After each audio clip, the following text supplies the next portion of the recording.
Thank you very much for joining us today at this webinar. The subject of this webinar is linking protein structure to sequence and alignments. So on the left-hand side here, we have a standard ICM alignment, colored. You can annotate them, and you can also link the alignment directly to your 3D protein structure.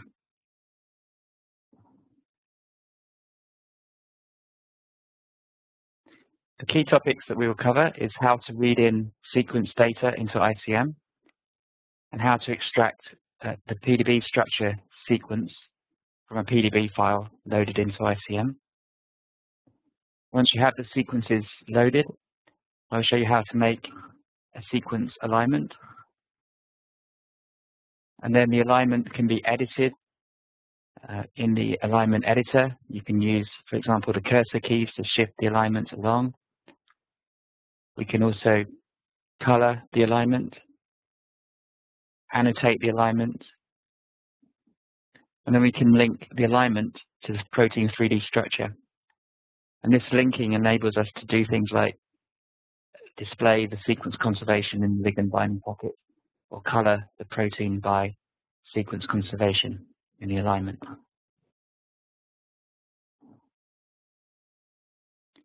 I'd just like to add, if you have any questions during the webinar, please feel free to use the chat option. If you have any questions at the end, I'll be here for a while at the end. If you have any questions, use the chat and I can release your microphone to ask the question, or you can ask the question via chat. So when you open up the ICM environment, you will see at the top a search tab. And this is one way you can read in sequence data.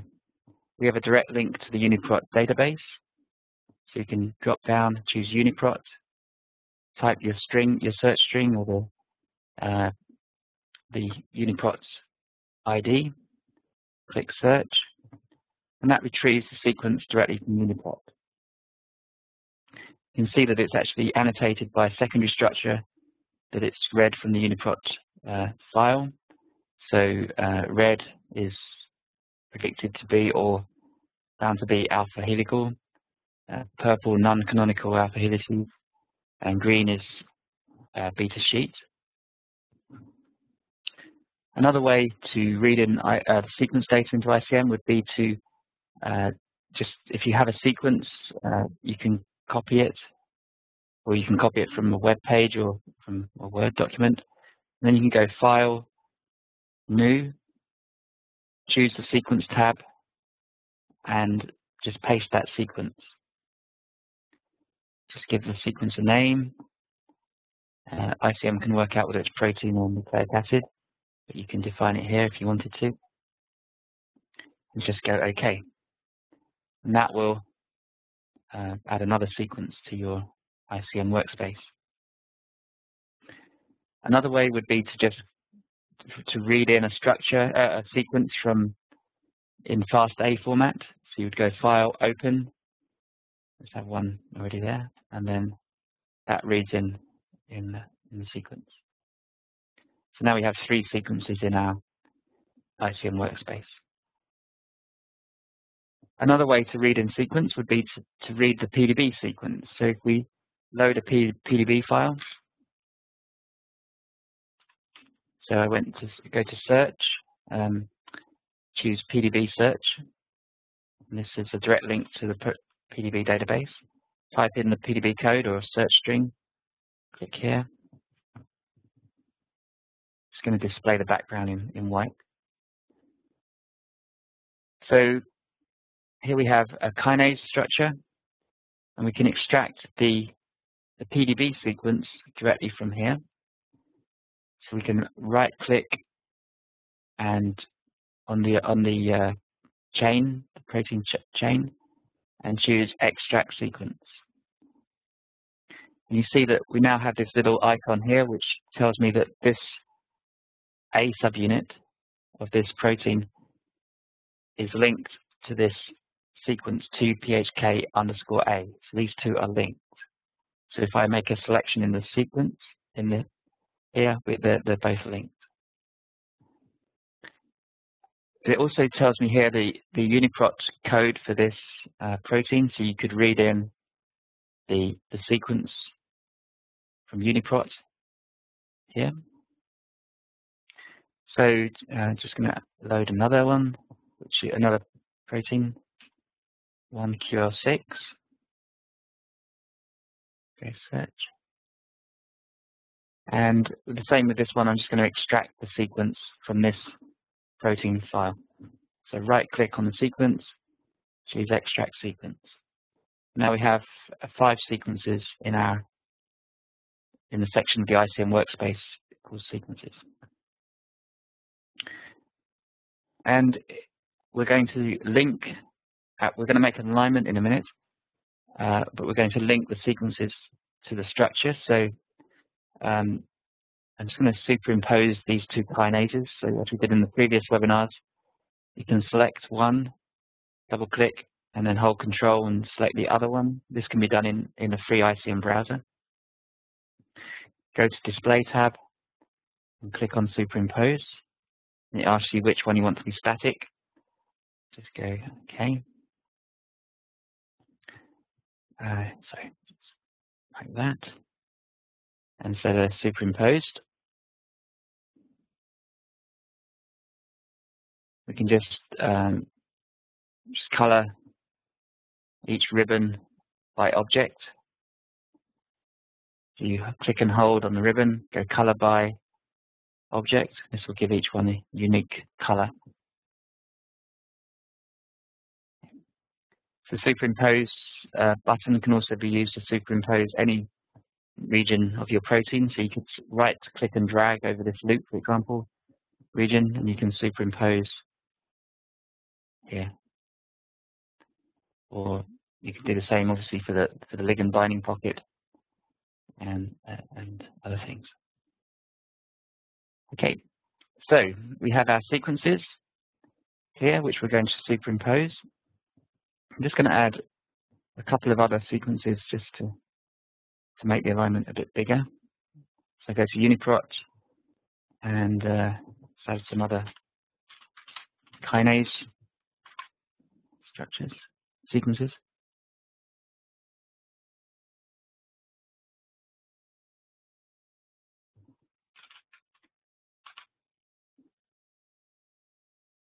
Okay, so to align these sequences, you can hold the Control key and select a non-contiguous number of sequences, or you can select a range by double-clicking on one and then holding the Shift key, and that will select all of them.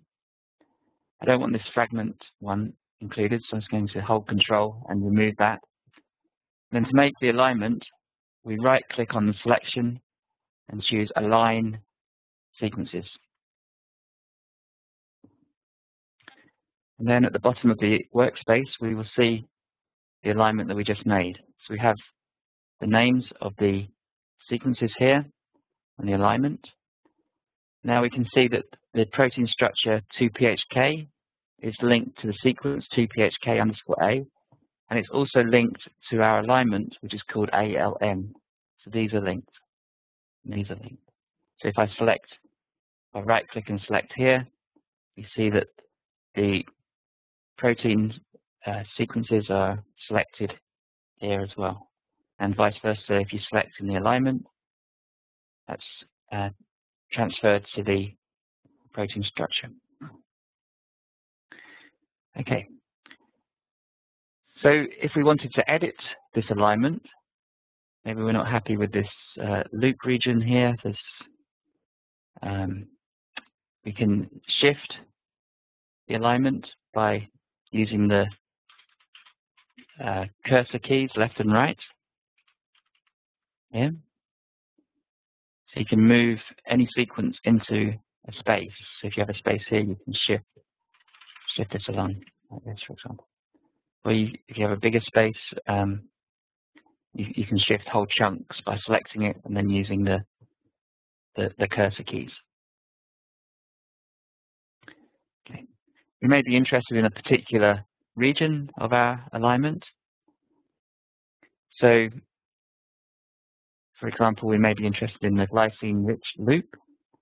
We can make a selection here to select the glycine-rich loop in the ATP binding pocket. And we'll see that the loop is actually here in this region of our alignment. We can also, obviously, we can make that selection here as well in the ICM workspace. And you see the propagated from here to green crosses to blue highlighting in the alignment. So now it's a selection. You can change the color of that region and other things. But we're just going to annotate this alignment to start with. So we're going to select this glycine-rich loop. I just clicked and dragged with the left mouse button. Right-click on the region that I've selected, and I can choose the option Annotate Region. So I'm just going to call it Gly-rich loop. You can change the color of this annotation. Go OK. Glycine-rich loop is now listed here. So if I click on here, this selects that glycine-rich loop region. Okay, it may also be nice to shade this region a different color. So we can select it again, and then right-click and choose Shade Color. Select a color from the panel, and that's colored orange.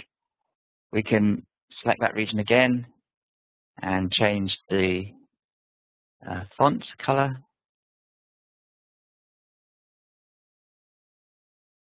Like that. We can make the fonts bold. Like so.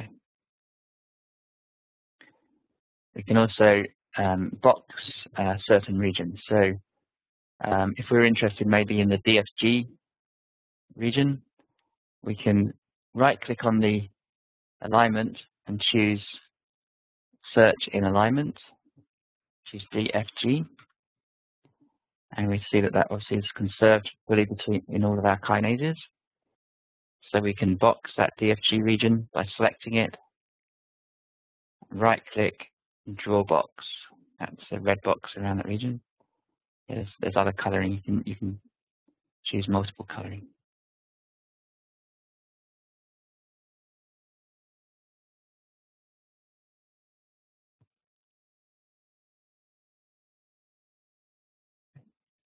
If you're not happy with your annotation, you can click and drag over the region, right-click, and choose Clear Color, and that will return the default coloring.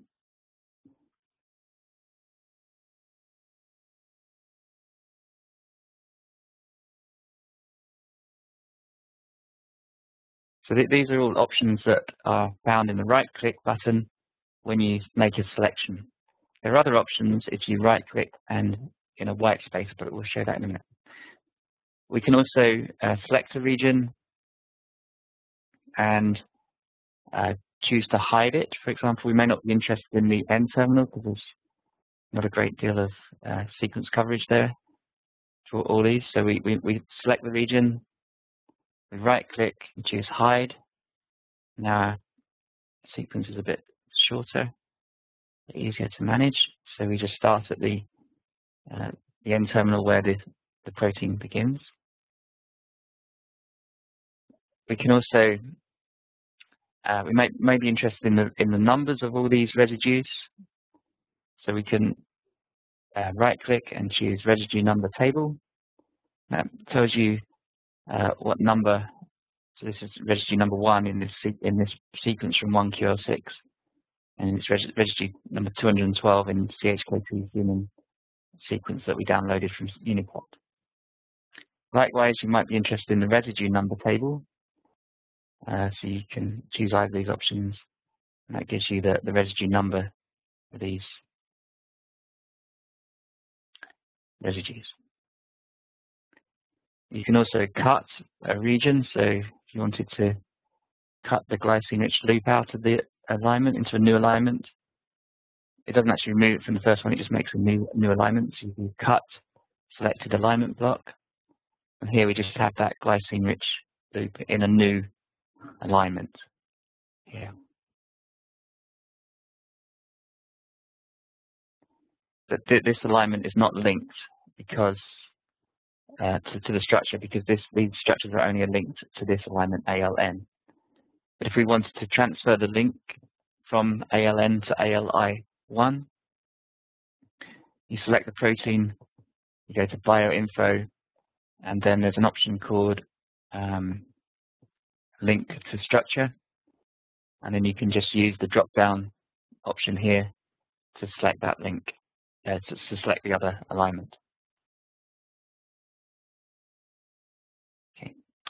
So the editor is very interactive. As I showed, you can shift the alignment using the tab. If you click on this hammer, I think it is, button, you get a tool panel on the right-hand side. So you can edit things like the title of the alignment.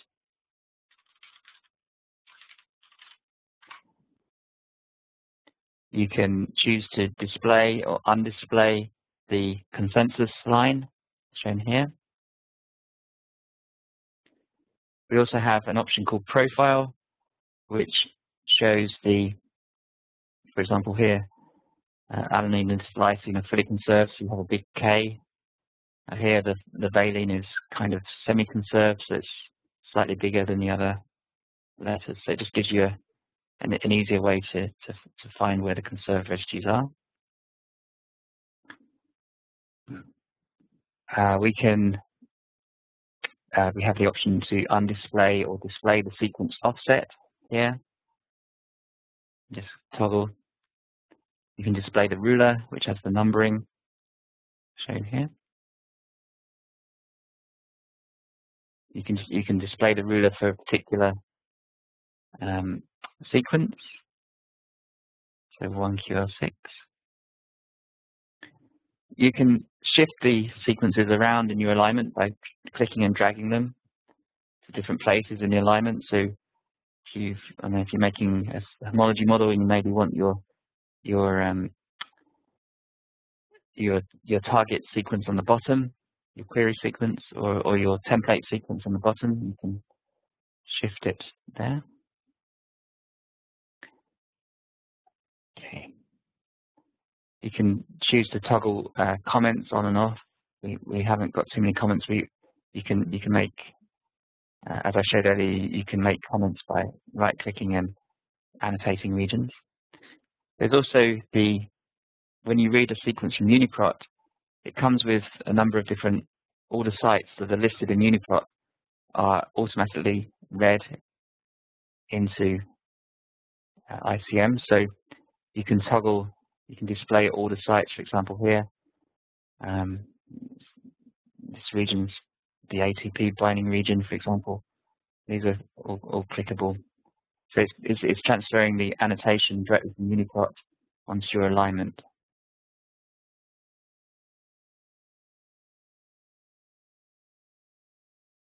And you can toggle that here on and off.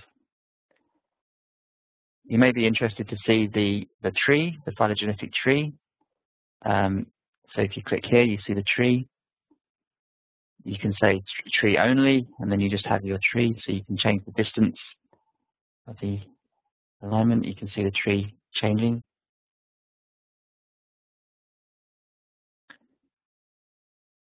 Yeah, just going to undisplay the tree. You may be particularly interested just in the differences in the alignment. So you can just click here, and this will just display only the regions that are different.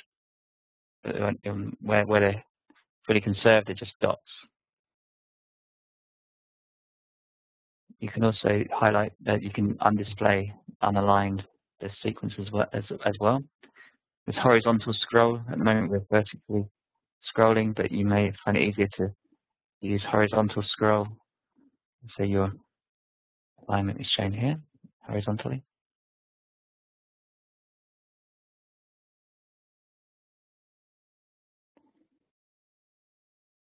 So we have a variety of different coloring schemes.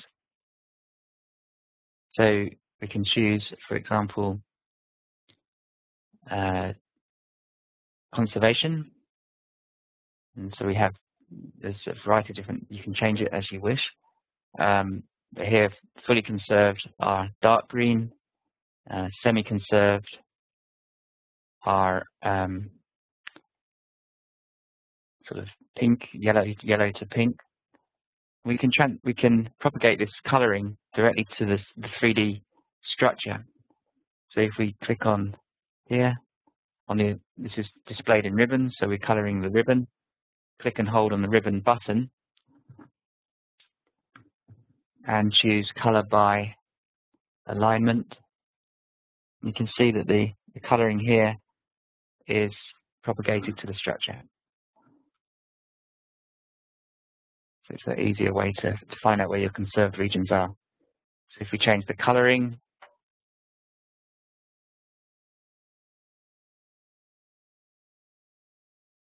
so let's see how it's just colored by hydrophobicity, but there's a variety of different colors that you can choose. And sense of strength.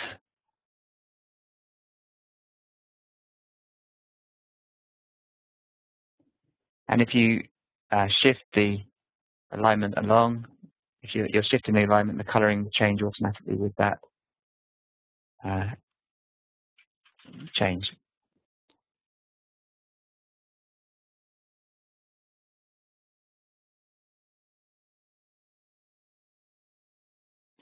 So, like that. Okay, so there are other options in this table. Some of them we're going to use in a minute to propagate, to find the sequence alignment identity in the binding pocket. So you can make selections in the alignment based on strength, consensus strength. So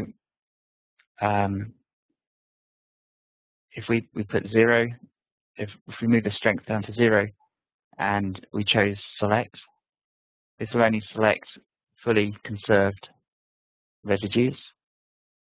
We can change the consensus strength to 50% or greater, and then if we choose select, we can change the strength of that consensus. We can also select semi-conserved regions. So if we use the pound sign, we have if we press select, then it selects the fully conserved and semi-conserved regions. There are some preferences inbuilt in this editor, so it will automatically hide gaps if there's 50 or more sequences, residues. Hidden block format, you can change that here, so we can show that the length of the region here that we hid was 211 and 4 at the end terminal, 4 residues at the end terminal here, 211 here, 1726. You can do from to, so from residue 1 to 211 are hidden, shown here. We can also display the secondary structure taken from UniProt and from our PDB structures.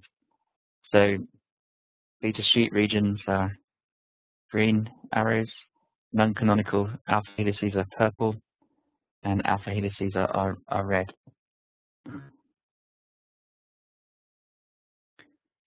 Okay.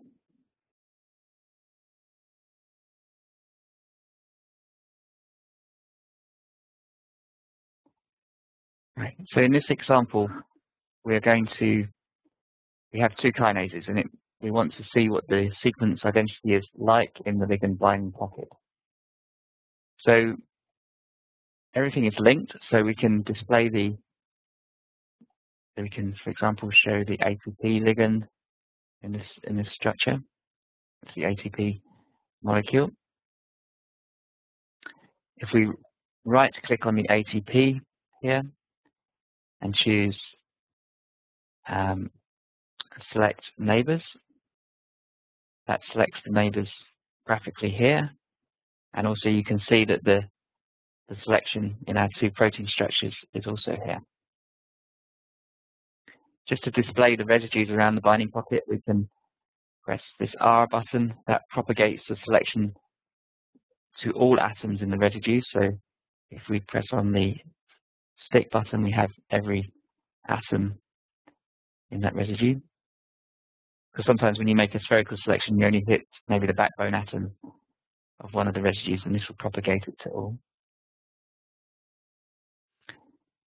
And we can likewise color by alignment, as we did with the ribbon. So we can see that these residues here are fully conserved.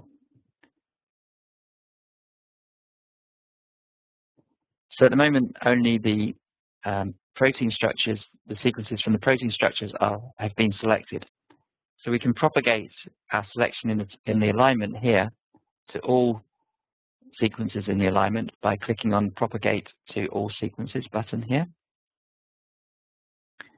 You can see that the regions that we've selected now we have fully selected all the way through.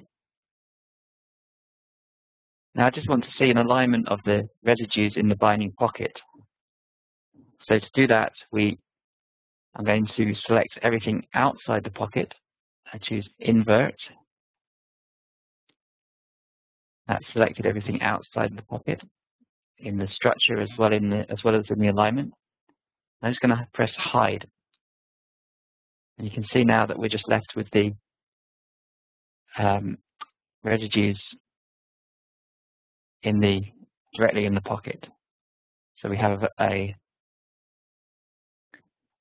fully conserved aspartic acid, lysine here, asparagine.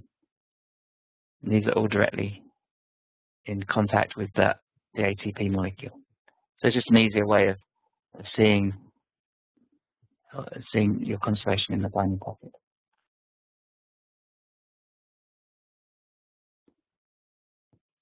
Okay.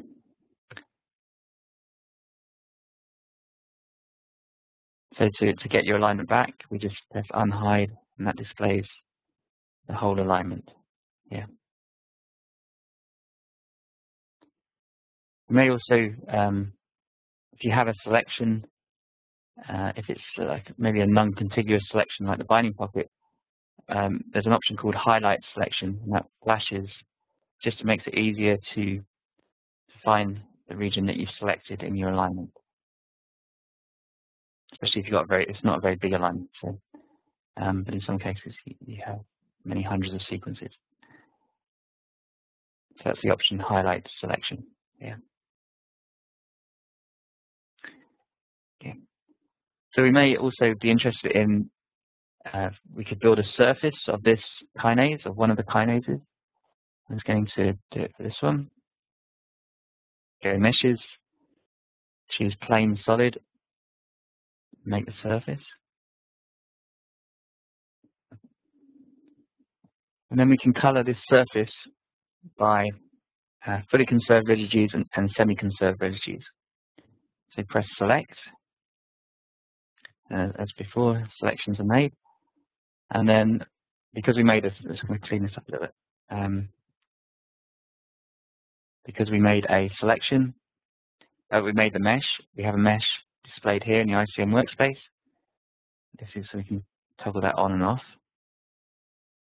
And then to color this mesh, by this selection, we right-click on the mesh, choose Color by Atom Selection, and then you can choose your color and the radius where it will splash the paint on. Go OK, and so this just makes it an easier. It sort of helps see on the surface where your conserved regions are located in the semi-conserved regions. And likewise, you could maybe just color the fully conserved a different color. You just get rid of, in the editor here, you could select, go back, color, so fully conserved are blue. Oh, sorry, just select and then right click, choose color by atom selection, not select like I did, by atom selection, and that will color the fully conserved and the semi-conserved in the same way.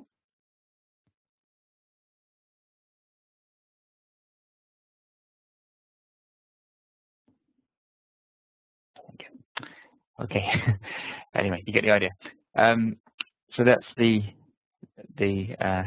linking of the sequence to structure. Okay, so finally, just to show you some other options in the ligand editor, the alignment can be, you can search, if you right click in white space, you can search in the alignment. So we did that for the DFG region. You can export as an image, so you right click and you can save the image. You can choose different styles, so full width or 60 residues in each row, or as is. But for publication quality, you may want to increase the resolution to like 3. You can copy the image to your clipboard and just paste it into Word or whatever you use, as is.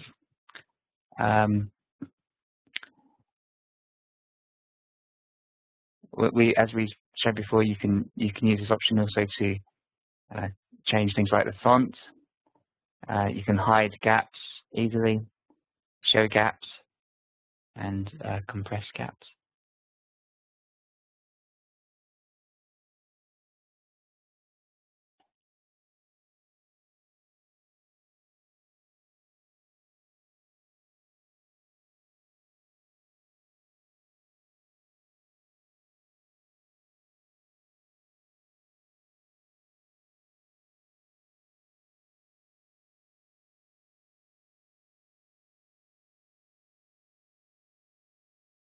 Okay.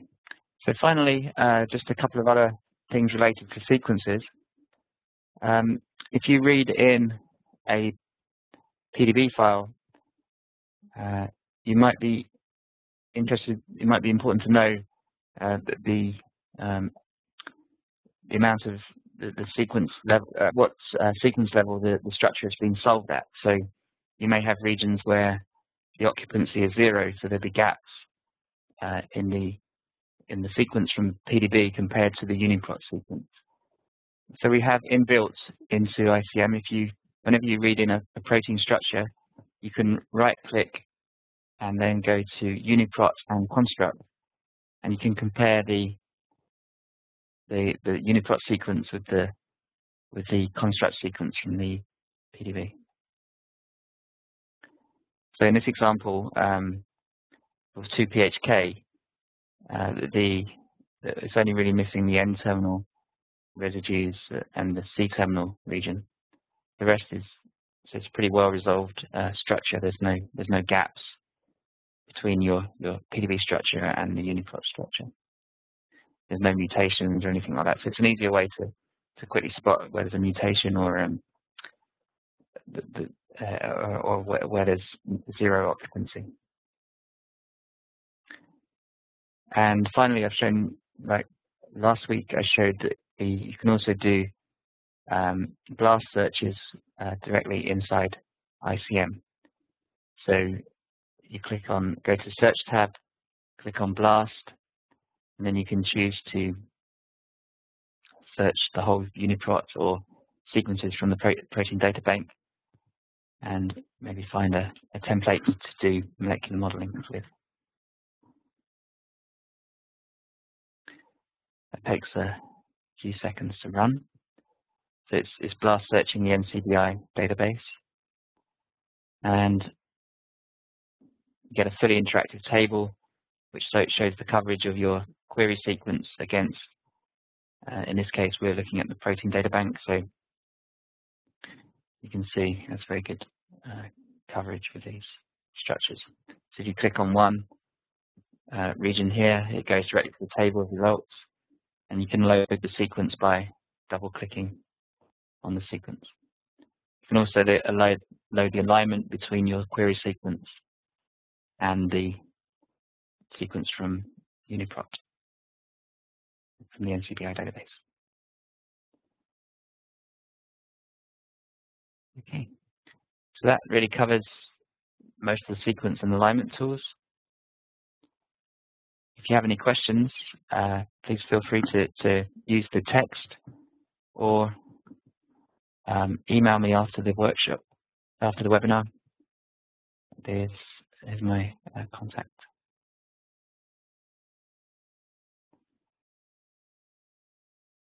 The next webinar will be in 2 weeks' time, and that will cover protein structure modeling and analysis.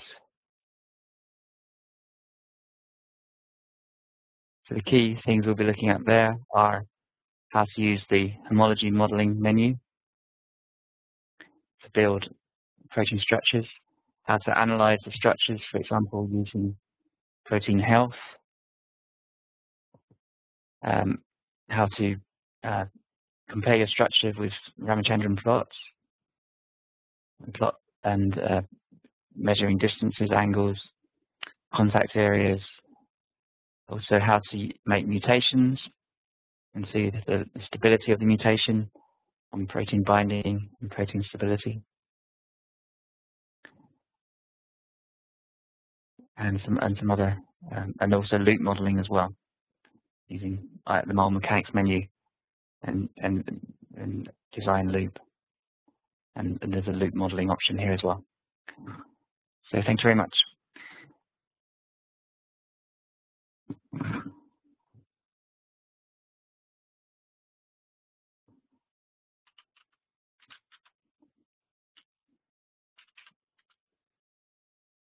Okay, I had a question regarding what kind of alignment method that we use. You can, if you choose align in the terminal window, you can set the alignment method to a variety of different alignments. So more popular one, we're using zero end gap alignment, which is the one developed by Ruben Abagayan, our founder of MuleSoft, and now he's at UCSD. So to change that, you would say align method equals 7, for example, and then we'll see that we're using the Smith and Waterman method for alignment.